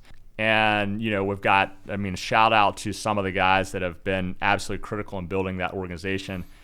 Caleb Austin, who is coming up on his 10-year anniversary with me, with Gardner this fall. Caleb started as someone who didn't have any experience in construction, and he just is one of these people that was just bound for success. He's he's the fastest learner I've ever met. Alberto Guzman, who's also been with me now 13 years. Both are people who just absolutely embody this sense of, I want to go do right by the client. And I think that all comes back to some of those early lessons. And it's like, we're not going to do it if we're not going to do it right. And I'm just not interested in being in a business that's about volume and low margin and competing on price. We want to be very transparent and make sure that what you're getting from us is our very, very fair. But it's just, we're putting the extra time into the prep. We're having someone on your site every day. We're walking you through that whole process. We're investing heavily in technology, so the entire process is for you mapped out on your iPad, and you can go and see daily job logs. You can see exactly, we are trying to make it so that you, as the client, feel like you are directing that spear to go exactly where you want. And I think when high-end construction, what we hear, if it doesn't go as well, you can feel like a little lost. Like, I don't know where this is going, or I don't know what this is costing. We put a lot of energy into that. We do, our projects are anything from, a $250,000 to $500,000 kitchen to large-scale whole house renovations to new builds. We have new builds happening right now on Libby and Maple, one out on the James River, out Route 5. We're doing whole house renovations Outriver Road and in Windsor Farms. And, our project size ranges anywhere from, typically 500,000 to 4 to 5 million. Awesome. And so that's awesome. And I remember like going to houses that had elevators and had just incredible like hardscaping projects. Just like, it's been insane to see some of the stuff you do. And early in the peak years, we walked into I think it was like a $2 million condo that was getting built out in downtown Richmond. And I remember I was like, Travis, you got to come see this thing. I was like, this is incredible. And we walked in and you were like, you kind of just looked at like this little like piece of trim, and I'll never forget it, but you just reached up and you were just like ran your finger down it, and then you just kept walking, and I looked at what you had touched, and it was probably less than a millimeter difference in like clearance or gap or whatever in the trim, like up here than down there. And I could remember you were just disappointed at that. And you made some statement after. It wasn't like an egotistical statement. It was just like, man, I wish they would have paid better attention to detail on some of the things. It's a beautiful place or something like that. And so it was incredible. But one of the things, like when we met for lunch in 2018, obviously I had a tremendous amount of respect for you. We'd known each other for 8 years at that point in time, and had been instructors alongside each other. And you had seen some of the stuff I had done at SEAL Team, but I had seen your reputation, your relationships, your family, just how everyone, you could tell when you're around someone that people respect and people genuinely like, and it's not like people aren't throwing shade behind your back. Like I didn't see any of that in any interactions with you or people around you or anything like that. And so when we had that lunch in 2018, and I had the opportunity to come work for you and work with you at this management company and at Gardner Construction in some limited capacity, I just got this sense that if I joined your team, I would learn so much and have some sort of advantage, because I feel like I can outwork anything and learn anything, but I just need the right people on my team, right? I had a few different opportunities, but I wanted to be on your team. One of the reasons was I'd seen what you were doing with Gardner Construction, and I saw how squared away it was and how clean everything was and what the relationships were like and what kind of projects you were working on. And then the interview process, or kind of the getting to know each other on more of a business level, professional level, was very transparent. It's like, hey, you're probably not going to like this job. You probably should go do something else. You need to take your time and do whatever you can to find a different opportunity before you come here, because this is everything you're going to experience. But if you do come here, this is what it's going to be like, or, it's going to be up to you and all this other stuff. And I really appreciated the whole combined aspect of that, because I knew what was coming. I knew what type of person you were. I could see it not just in you, but in everyone around you. And that's what really drew me in. My impression, I could get this wrong, hopefully I'm not, but like you had, there were people that you were close to that had been developing and had medical associations. There were other investments that you had, like you were building your single family portfolio, you were getting into some other real estate, you're obviously pumping up your IRA, but you decided at some point after starting Gardner Construction that you're going to have a small side hustle. And when I say side hustle, normally that's when people may need it or something like that. And maybe you need it at the time, I don't know. But I think you probably, entrepreneur, just saw an opportunity and said, hey, I think I can help here and add value. I'm participating in real estate. I'm licensed, all this stuff. Let me jump in and fill this need right here for some trusted friends and some of your own investments. And you founded Kanawha Management, which was rebranded to Peak Property Management later on, years later. Right. Why? Take me through what your mindset was to found that company, and then what your goal was up until 2018. Yeah, absolutely. Let me. First, you said something, and I'm going to touch on that, and then jump into that question. And you gave me credit for wanting to come on our team. I will say, if one thing I have tried to do, and certainly, Stephen, with you, just putting people that can then just and get out of their way, right? And I think absolutely that's been a phenomenal success story with you. But also, if I look at Caleb, if I look at Alberto, if I look at Dylan and some of the other people on our team now, I think a big common thread for me is get people who buy into the same culture, get people who you see the ability, and then give them the tools to go be the best version of themselves, but I can't, like that is you, that is Caleb, that is Alberto, that is those people just being who they naturally are. I mean, I wish I could take credit, but I don't deserve that credit, right? Like, I'm trying to get people aligned around a mission and culture. I will also just want to shout out, I think one of the things that has been important to me, and certainly if there's anybody out there listening that's in the contracting world and there's anything I can do to help, what I do, I really don't view any of the other folks that are in this same business as competitors. And I know I would be willing to share anything that I could. I will specifically shout out, Rick Castleberg with Mako has been a mentor to me. And I mean, if you want an incredibly well-built project, if you're lucky enough to get on his schedule, Rick and his business at Mako, they're just as good as it gets.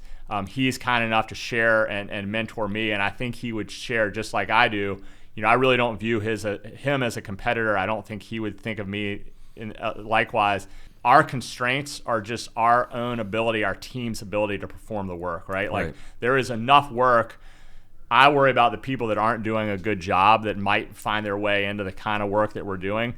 But for people that are out there doing a great job, I'm willing to share anything we can. And the reality is, I think what we do is hard in a way. Even if they wanted to replicate it, it is so much about the culture and the team and how we deliver it. Right. But so you asked that and said, then what? Well, so how did I get into deciding to launch Peak? And I think that is this, back to what my grandfather said. And there's 1,000 ways to make $1. And I think the fallacy for me was thinking this one will be easy. The reason I started buying real estate was to create passive income. And I was out having a few drinks with a good friend who was a medical office developer, and just casually, he was on the call and came back and hey, what was that? And he's like, man, I'm so frustrated. I can't get this property management company. I need them to come take care of something. They won't even return my call. And I'm like, just because I'm curious, tell me more about that. And he's like, well, I'm developing these medical office condos.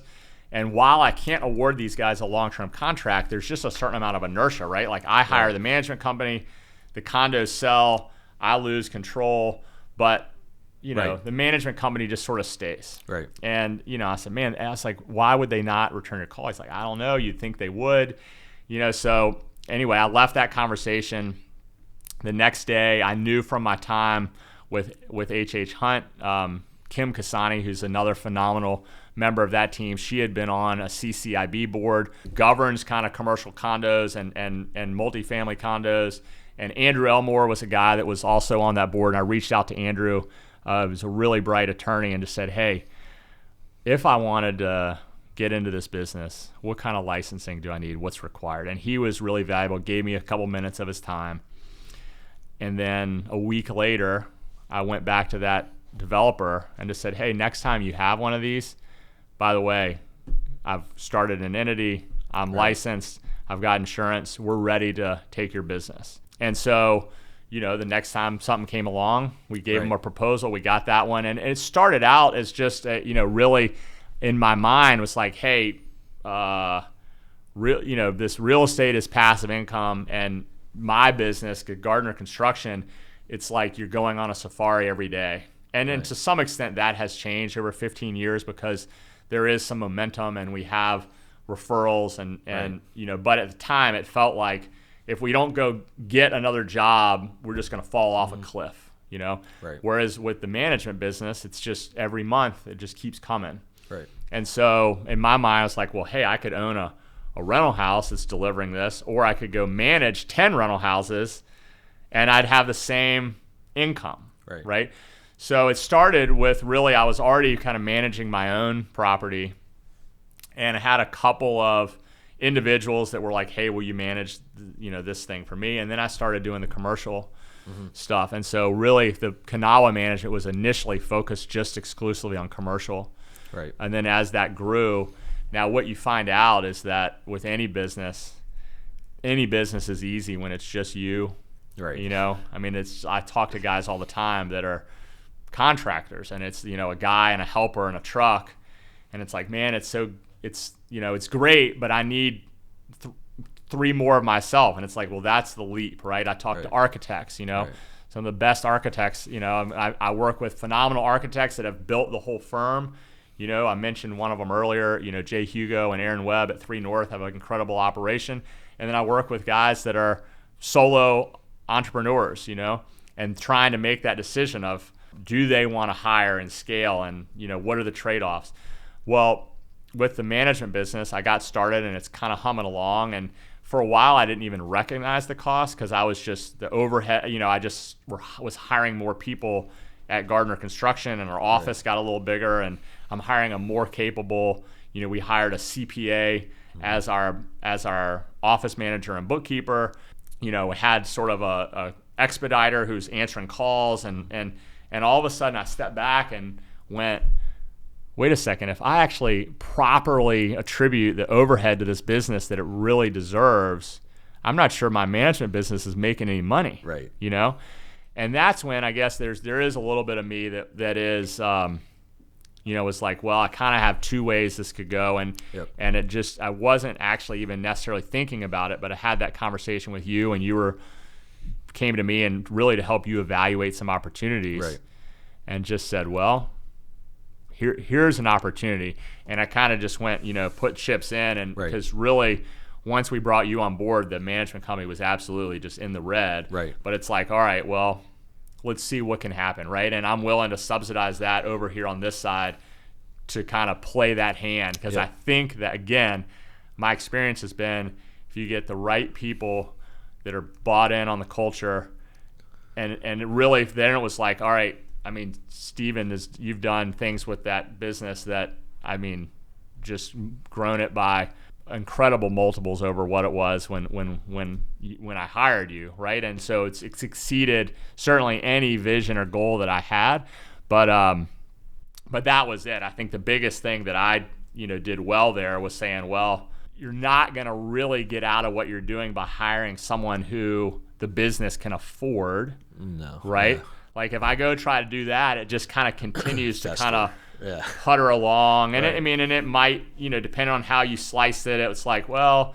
maybe it's making money, maybe it's not. It felt like it was making a lot of money when it was just felt like it was me in 6 hours a week kind of, and the overhead I already had. And it's like, okay, this is great. Like this is some nice extra cash flow. Right. But to really turn it into a real business, it needs the investment of a real business. And so I think with a lot of things, entrepreneurs, this is still true today. It's like you see a path that is much straighter and cleaner and more intuitive than the one that you go to. If the path that you end up going down was the one, if you had if you could see that from the beginning, you might never do it, right? It's like you see it and you're like, oh my God, all I gotta do is get from here to here. Yeah. This is gonna be easy. And then what happens is you take your blows and your punches and you're like, well, I'm not losing sight of the goal. You don't give up. Right. Then you finally get there and you're like, well, okay, it's not, now what I've got is something that's really worth hanging on to and nurturing. But man, the path, I think that's another just lesson for anybody that's thinking of being entrepreneurial. It's like, if you're not willing to pick up that phone call and random dial until you find the person who says that you can come sleep on their futon, then maybe you don't have what it takes. It's like, oh yeah, my parents said you can't go up there if there's not another admitted students weekend.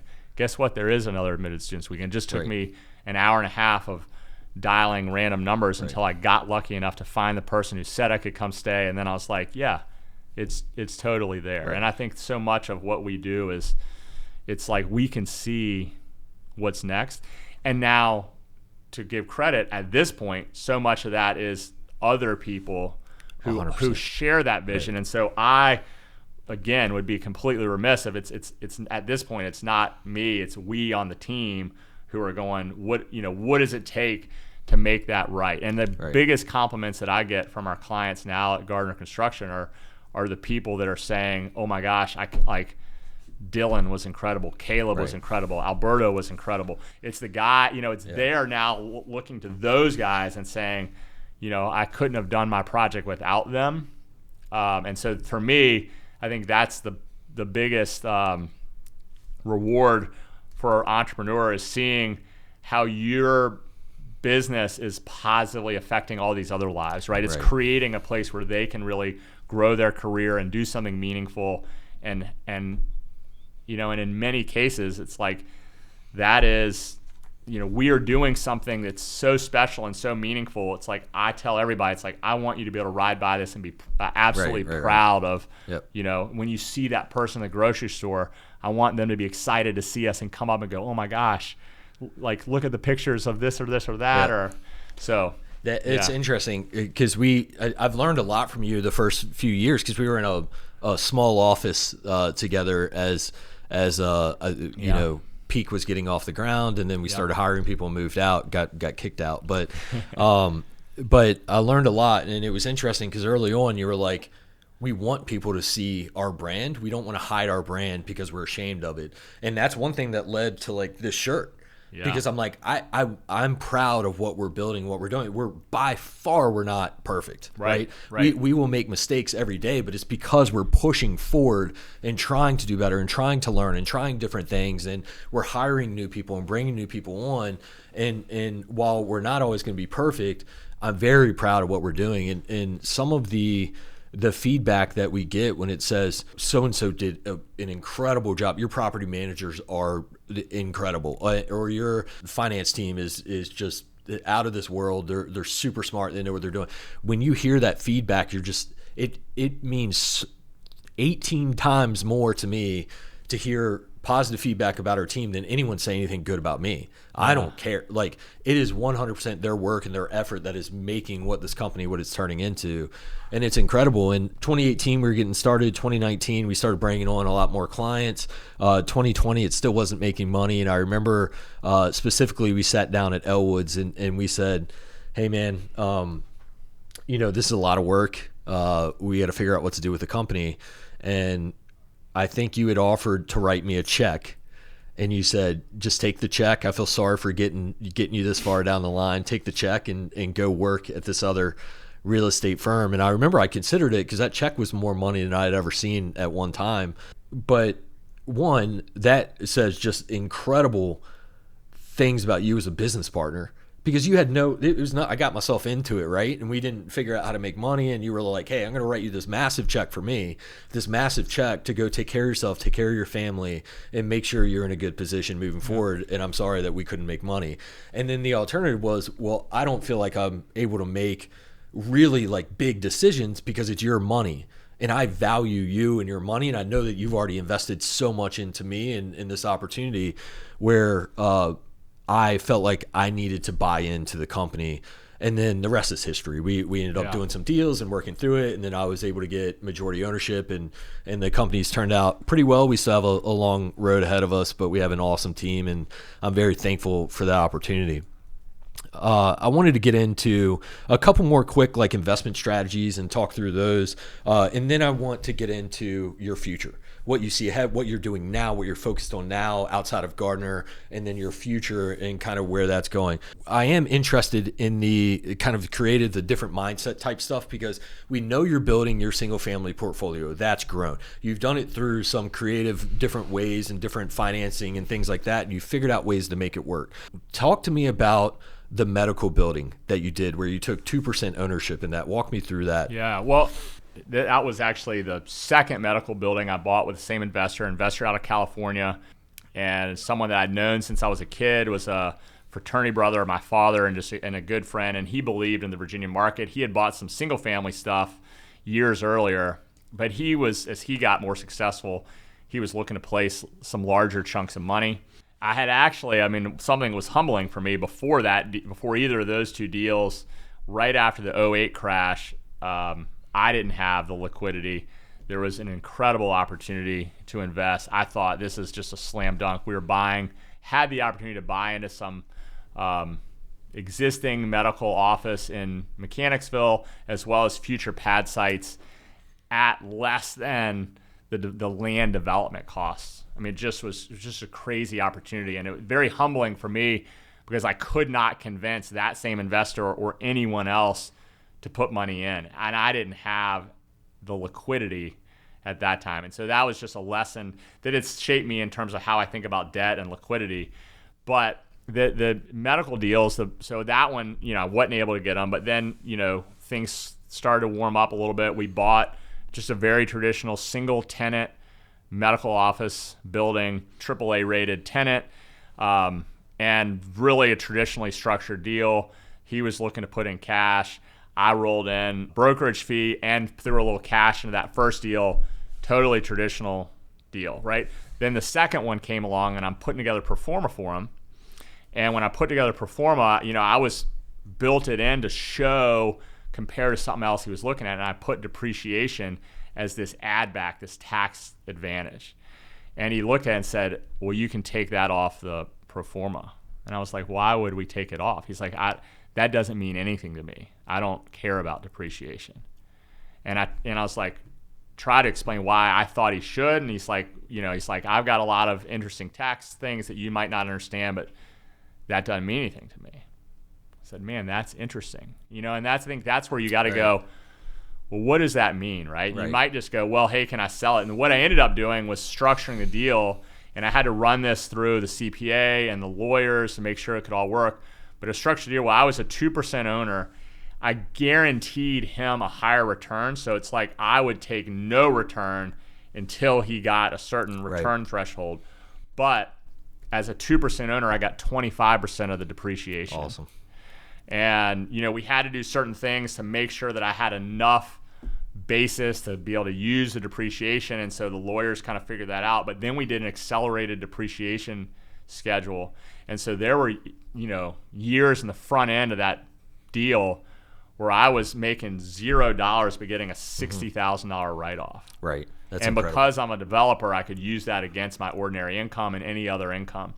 And then as it turned out, both of those deals were ones that I thought we would own forever. He had some medical conditions that caused him to say he just needed to be out of anything that needed to be actively managed at all. And so over the last several years, we ended up selling those. But and the way it was structured, he ended up getting his return. I was able to go, another kind of lesson and opportunity, was able to go back to the tenant before we sold, and was able to go to the tenant and give them a great deal on a renewal and said, hey, look, we have this opportunity to potentially get a better financing rate on our end if you have a longer term lease. So if you sign this long-term lease, we'll kind of roll that into a reduced per foot cost, which we successfully did. And then when we went to sell it, all of a sudden we're selling a 10-year lease. Right. And so our cap rate, the drop in the cap rate far more, made up much more than the difference of, what we gave up on the rent. And so that was just one where, creative structuring, again, for me, as someone who was at that point, was putting some equity and cash in the deal, but still very limited relative to the size of the deal. But something that someone else just didn't value, and for me, turned out to have pretty tremendous value. I think that's the most important part of creative structures is finding what works for both, like understanding what works for both parties. That's a very obvious statement, but I think people are like, things have to be done a certain way. And you found like, well, hey, I have 2% ownership. It is a medical building, so it's still relatively significant, but you really could benefit from that depreciation. Yeah. But your partner didn't care about that. And then so you, instead of saying, well, that's not possible or whatever, because this is one of the, maybe it's more popular than I'm aware of, but like I have not heard of structuring depreciation differently. It's to me, that sounds incredible. I mean, that's just such an outside the box way of thinking. And the fact that you could go through the attorneys and the CPAs and whoever you need to talk to make sure that it was all legit and your basis was right and everything like that. One of the reasons I was so excited to have you on this podcast is just because of the way, and we can't even begin to touch on it in the hours that we spend here, the way your brain works. Just been hanging out with you for years, I just hear all of this creativity and all of this outside the box thinking, and it's incredible. I'm glad that we're able to touch on some of it. Yeah, it was we had 25% depreciation and also 25% of upside over a certain return threshold. So both of those ended up coming into play at a significantly higher level than the the equity table would imply. Right. And most people would just say 2% equity. All right, if that's what I can get, that's what I can get. We're good. But you found another way that didn't really affect your partner as much to take advantage of that to make it more attractive for you. And I know that you don't just have 2% equity. I mean, you're helping structure these deals and bring these deals together to help other people as well. So it's not like you're just popping in with getting 25% of the depreciation and the upside and things like that. You are putting a lot of energy and effort into managing these deals and putting them together too. Because some of these deals don't work unless someone has that creative mind to make them work, right? And so that's worth a lot of money. 1031s, you've done, how many of those have you done? I have done 5 of those. 5. And what's your general overall experience? So 1031 is you sell a property and you don't want to pay any kind of gains or taxes on them. So you put the money into, you have to identify another property within a certain amount of time, put the money into another property. So you're buying a like or larger asset. You can explain it better than I can. So it's a like-kind exchange. It's part of the Internal Revenue Code, Section 1031. I've found them to be great. They're blanking on the guy. They're terrible that we use, but it's a easy structure. And so 1031 exchange, you sell a property, roughly speaking, and check the numbers on this, but you've got 45 days to identify, 180 days to close. The simplest way is you can identify up to 3 properties and at any value, doesn't matter. If you want to identify more, then they can't, the total aggregate value of what you identify can't exceed double the value of what you're selling. So I have done one where we were looking at selling something large and then possibly looking at buying a portfolio of single family. That gets trickier because now you've got to list and value everything that you're potentially identifying. And then assuming that you're able to sell and identify, when you sell, the money goes to the intermediary. So the intermediary holds funds. The intermediary also then releases funds on closing. If you don't identify anything, then they still hold it for the 180 days and you get it back. When you complete the like-kind exchange, what I've used it for is to kind of upgrade property. So something that I think, okay, I can sell this and I can buy something else that then I can put some sweat into and improve, and maybe something that I'd rather hold on to long term. And it's great. The things to know are that you carry the same basis over. So if you fully depreciated the property that you sell, then you're going to have that same basis transfers over, right? So that's now your basis in this property plus whatever else you put in. And you do have to, if you have debt on a property, you don't just need to move your equity, you need to move the whole amount. So if you own a building worth $500,000, but you had a $400,000 worth of debt, to do the 1031, you'd have to buy another $500,000 building, whether you put $400,000 of debt or you pay, you have to put all of the equity, and you can replace the debt or you can put more equity, but you can't go the opposite, right? So 1031 exchanges, I've found them to be, Dave Lingerfelt is who we use, and I'm sorry I blanked on that a second ago, but Dave Lingerfelt and his organization are phenomenal for doing it. They've made it really, really easy. We use Safe Harbor Title also on the closing side. Both of those have just been really easy, and that's been a nice way to take something. And so, anything I've sold, anything I've sold, I have tried to use a 1031 to just defer the tax. It's a good way to scale, either to scale your portfolio without getting hammered on the taxes.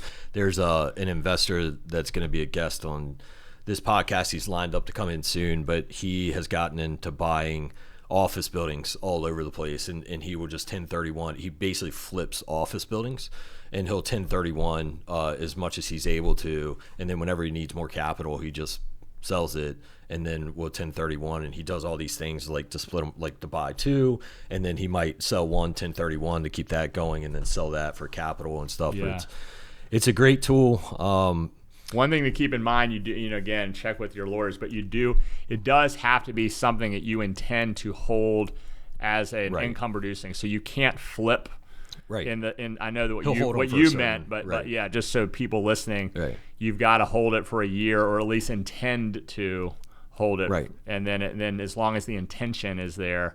Yeah, flip is probably the wrong term for that. It's he buys them, force appreciates them, and then holds on to them, gets them stabilized, gets tenants in there. And with office buildings, it takes a long time. Yeah. And so, he spends some time with them, but then he ends up eventually 1031ing them and stuff like that. But, you definitely can't just flip because then everyone would be doing that. One other thing I've just had some experience with recently was economic opportunity zone investments. And that's one where you also take your appreciation from a deal, and if you roll it into an economic opportunity zone investment that's qualified and you hold it for 10 years, then you don't pay any tax on the appreciation on an eventual sale. Right. And that's one that I haven't gone all the way through it, so I can't speak to it, but it has been a nice way to shield. I rolled when I sold those medical buildings because that entity that owned the metal. So another thing to know about a 1031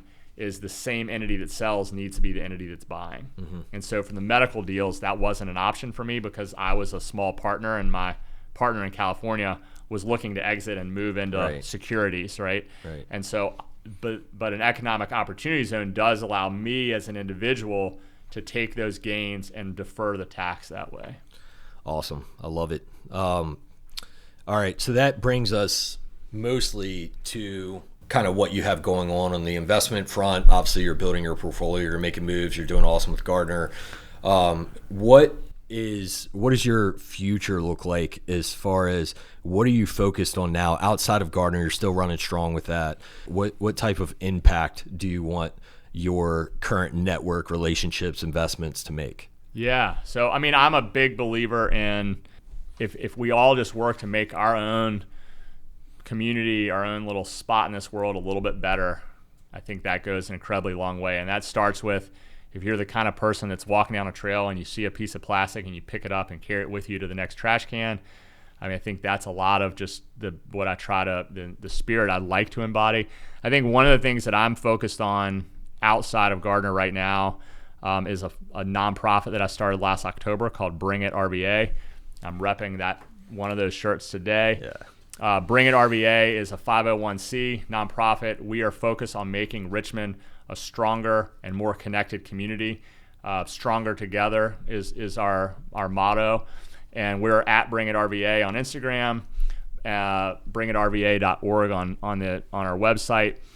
But that organization, a lot of it came out of the shared experience we had in all those years of just outdoor fitness and just seeing the impact that not just getting outdoors and working out together, but a certain brand of teamwork, really putting the team first and getting together for really high quality led team experiences. And so in October, well, really it started a shout out to a dear friend, Dean Cheatham, who's been instrumental in helping to launch this organization.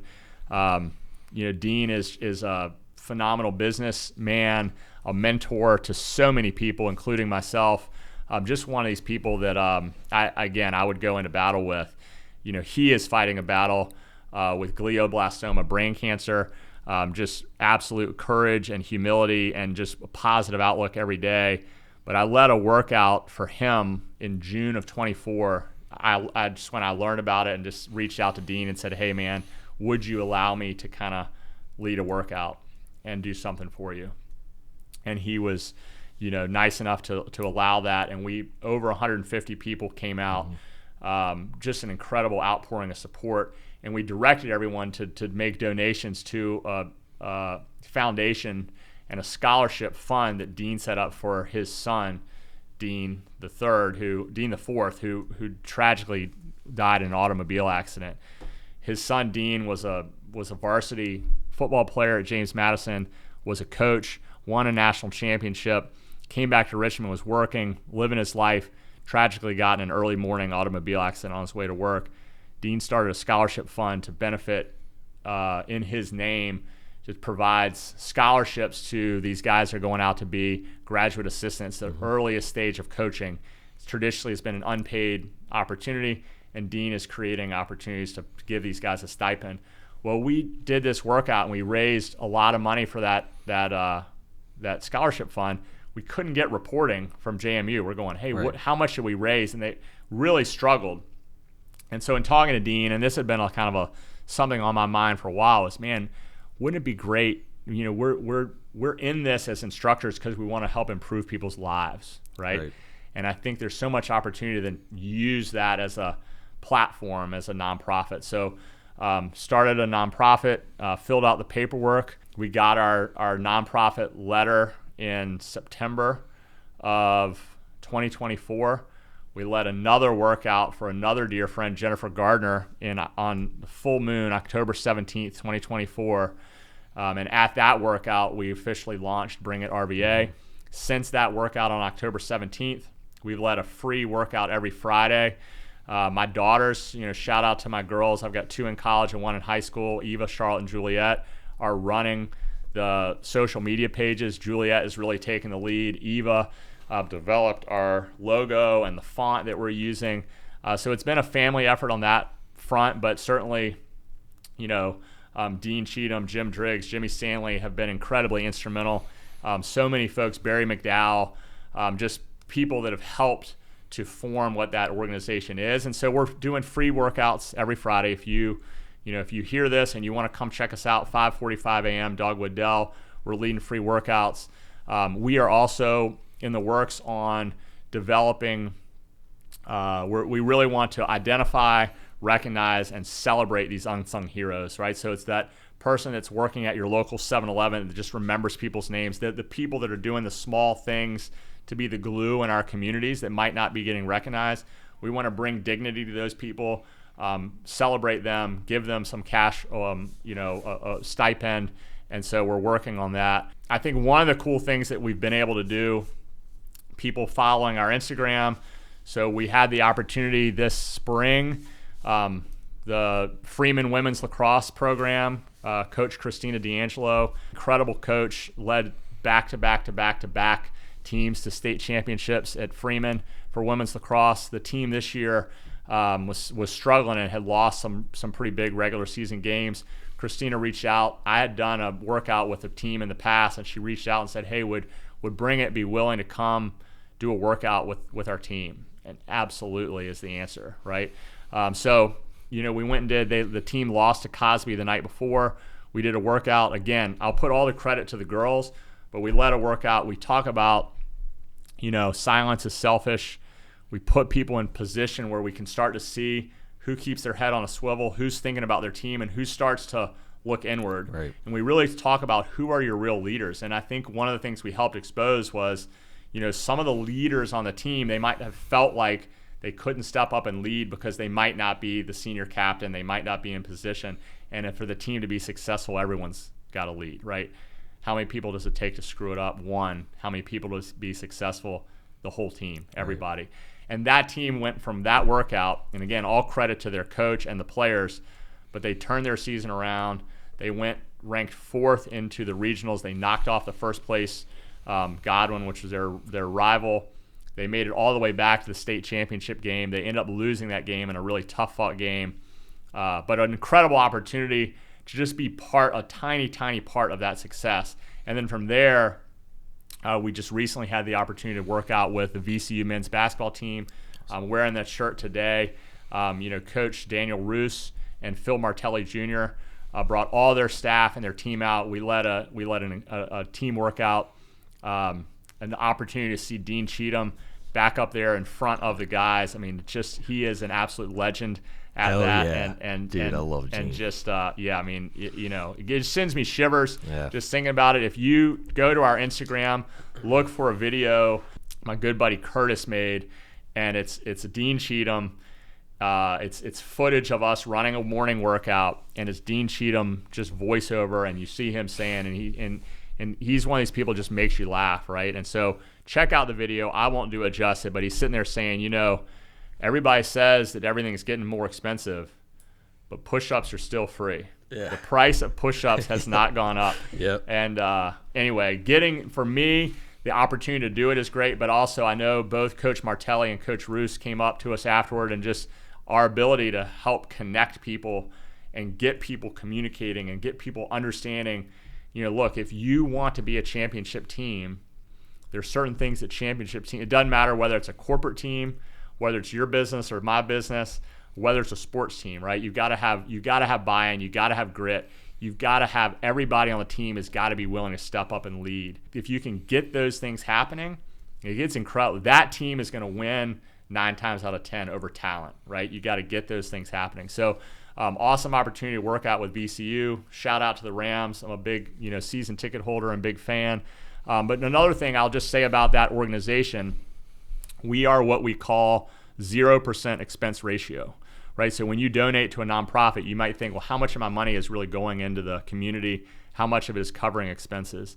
Bring It RVA is a 0% expense ratio business. So 100% of the costs to set up our website, to do our taxes, even to date, the money we've spent to buy shirts that we give out our workouts is paid for by the management team. If you get a shirt and you make a donation, all of that is going back into the community. So when VCU reached out to me and said, hey, we'd like to do this, and by the way, we want to, what's the rate and how much do we owe you? What we're working on them is I said, hey guys, what I would love, let's pick an inner city school. We'll work with Coach Martelli, identify a school. You guys send some players, bring It RVA, we'll bring the instructors to make this happen. And let's go show what the impact we can have on someone who otherwise couldn't bring it together, right? And so VCU is going to provide the Gatorade and the T-shirts and the film crew and bring some players. And so we're working on that. I'm excited about that. But that's, for me, my kid, I've got 2 kids in college that are college athletes. And so getting up to watch their sporting events. I've got one daughter who's finishing, is going to be a senior in high school. My wife, Kate, is absolutely who keeps me grounded, who keeps our household grounded. If you want to learn how to pay 50% for your groceries at Kroger, Kate can teach you. I'm not kidding. I think we literally pay slightly less than 50%. She's worked out something between the boosts and the fuel perks, and every time we get fuel perks, we're driving 2 cars to get all $35, and she's buying groceries on Fridays. But Kate keeps us grounded. Kate is just, right now we have a baby blue jay that got injured that we're nursing back to health, and we've got it outside, and the mother's coming and checking on it in the habitat we've set up. But so shout out to my daughter, shout out to my wife, and shout out to everybody again. It's not me, but it's everybody who's coming together to bring It RVA. But I'd say outside of Gardner, and there's no doubt that Gardner Construction is, that's what I'm spending my days, and I'm incredibly passionate about what we're doing and the team we have there.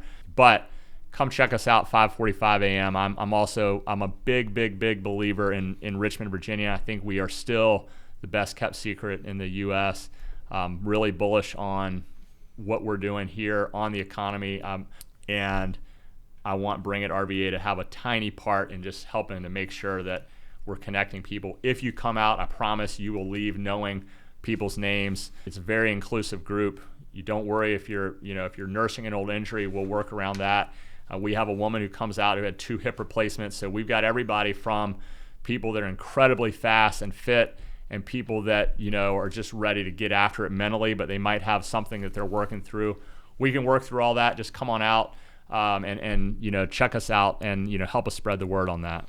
Awesome. At your pace, team-based, perfect for business owners, people who want to network, people who are in the community, just want to make some friends or have fun, get in shape. Again, all fitness levels, almost all ages. Is there a minimum age limit? We've had some really strong 5th graders out there. Every week we've got a bunch of high schoolers and college kids out there. So all the way up. But if I've had people reach out to me, and with their parents, we've had 5th graders all the way up. Got it. And so we have people up into their 70s. So really there's no cutoff on either end as long as you feel confident getting out and moving around. Fridays, 5:45, Bird Park. We meet at Dogwood Dell. I will shout out, there's a lot of great free fitness. So Wednesdays, check out November Project. My good buddies, Lance, Dre, John, and Kaylee running that program, VMFA, Wednesday morning, 6 a.m. But check us out Friday morning, 5:45, Dogwood Dell, Bring It RVA. Do you know the social media handle for Bring It RVA? At Bring It RVA. Okay, pretty simple. So at Bring It RVA is where you can find the information to just find them on social media, Instagram, something like that. Then you can get connected that way. Is there another way to connect with you that you want to share publicly? Or do you want people just to go through Bring It RVA and then maybe see it at a workout? Yeah. At Bring It RVA is you can find us there. You can message us there. At Gardner Built is our Instagram for our construction business, and I'm working on we're launching a new website hopefully later this month. So hopefully we'll have a website that represents our brand and what we're doing. The one we have now has been unupdated for 8 years or so. Yeah, nice. But at Gardner Built, at Bring It RVA, connect me through that way. If anybody knows how to connect with Steven, he can connect you to my email or my cell phone. Yeah, and quick shout out to Kate. I mean, a lot of what you do in business, you need to have a strong partner. It doesn't happen. I mean, we talk about strong teams, strong teammates, focusing on other people. You've accomplished a lot. You've done a lot, but you can't do that without a strong partner. I know you know that. But I've seen Kate. I've known her for years, and she is definitely a powerhouse to deal with. I mean, I'm the luckiest. She's incredible. Yeah, I mean, I'm. There's no question. I think I'm. I mean, I wear this Whoop band, and every day it asks me these questions, this daily journal, and one of them is, did you show appreciation? I'm like, this. I don't know if I'm gonna get any data because I feel like every single day I'm like, absolutely. I mean, I'm there's so many blessings in my life. My kids make me proud every day, but there's no question that Kate is the rock that holds us all together. She is the one who is constantly just inviting people into our family. Which for me is such a source of, I love having people sitting around our table, having a big family meal, and she's the one that organizes that. She keeps us all grounded. She keeps me straight, and so giant shout out. The biggest, best decision I ever made was so our 23rd wedding anniversary is this August. Awesome. And so, love you, hon. Second best decision. Peak property manager. Just kidding. Yeah, that's right up there. Yeah. Well, man, I appreciate your time. It's awesome to hear your story and to pick your brain a little bit and hear kind of what goes on up there. Now, again, this doesn't even scratch the surface of spending 10, 15 years with you and just learning how you think and how you treat people and just what goes through your brain when there's problems and when we need solutions for business or for investing or anything like that. It is absolutely incredible just getting to know you and spending time with you and seeing your investments and seeing how your brain works and the company that you keep, your family and others in your network. Thanks for taking time out of your busy schedule to join us as the first interview on the Virginia Investor Podcast. I likely will follow up with some takeaways from this on my own, but thank you so much for joining, and maybe down the road you'll join again and we can share different parts of your story. This has been a lot of fun, and I'm the first, so it's easy. It only goes up from here. Yeah. All right. Well, thanks a lot. I appreciate it. Hey, thanks, Steven.